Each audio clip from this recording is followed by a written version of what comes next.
টেকনিশিয়ানদের এই যে কটা দিন কর্মবিরতি থাকবে তার সমস্ত দায়ভার বহন করতে চলেছে তুমি, কতটা সত্যি ঘটনাটা?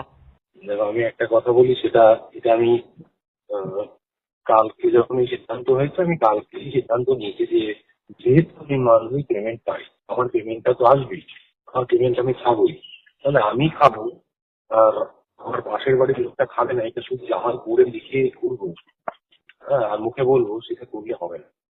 আমার এটা ট্রিগার করেছে আরো বেশি করে, তুমি এই ইন্টারভিউটা নেওয়ার আগে, এর আগেও আমি যেসব কাজের সঙ্গে যুক্ত বা আমার মনে হয়েছে এখানে একটু এগিয়ে যাওয়া উচিত, যখনই এসে আমি প্রচার বিমুখ হয়েছি যে এইটা তো হয় না, এইটা তো আমার যে আশীর্বাদ গুলো আমি পাচ্ছি সেটা মনে হচ্ছে কেটে যাবে। কিন্তু যবে আমরা ওই ওই ইয়েতে বলো না, মালা দিয়ে আমি রাহুল বাজার সুস্থা জানাতে গেলাম এবং মানে এটা প্রতিবার জানালাম, সেই সময় সিংহভাগ আর্টিস্টই, টেকনিশিয়ান নয়, সাধারণ মানুষ আর্টিস্ট, তারা ওই কাজটাকে বললো না, এটা ঠিক নয়, এটা সার্কাস হচ্ছে। তো সার্কাস যারা দেখায়, তাদের টিকিট কেটে আমরা দেখতে যাই, কারণ ওই কাজটা আমরা করতে পারি না।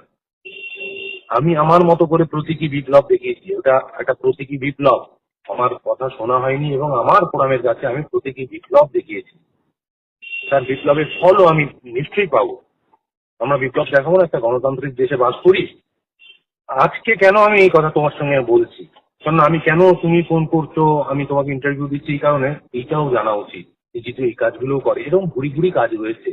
আমার আমার যারা বন্ধু বান্ধব, ইন্ডাস্ট্রির নয়, বন্ধু বান্ধব, তারাও করে যায় এবং প্রচার বিমুখ গুলো এবার থেকে জানাবো যে আপনারা না এটা করুন।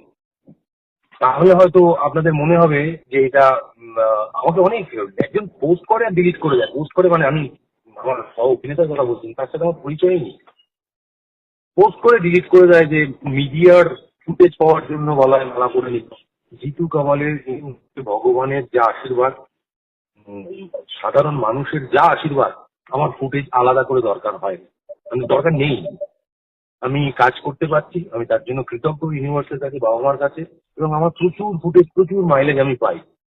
তা এইটা করে মাইলেজ আমি করতে যাইনি, কিন্তু আমি খুব ব্যথিত নই, এইটা এক্সপেক্টেড আমার কাছে। কিন্তু এবার থেকে এটা জানান দেবো, হ্যাঁ এটা সত্যি যে আমার যারা জুনিয়র টেকনিশিয়ান রয়েছে, যারা খুব কম ইনকাম করে, আমি খালি অবাক হয়ে যাই তারা সংসারে গিয়ে সংসারে মানুষের মুখে হাসি ফোটায় কি করে, তারা কিন্তু তাও হাসি ফোটায়। আর প্রচুর টেকনিশিয়ানের সন্তান আমার আমার সঙ্গে আসে, ছবি তুলতে আসে, আমাদের এমনি অনেকের সাথেই আসে। তো তাদের প্রতি, তাদের মুখগুলোর কথা কালকে আমার মনে পড়ছিল যে তারা তো এই হঠাৎ কর্মবিরতি, হঠাৎ মুখ শুকিয়ে গেছে। কিন্তু এই বিরতিটা, কর্মবিরতি, এটাও দরকার, কারণ পেটের খিদে 2-3 দিন আমরা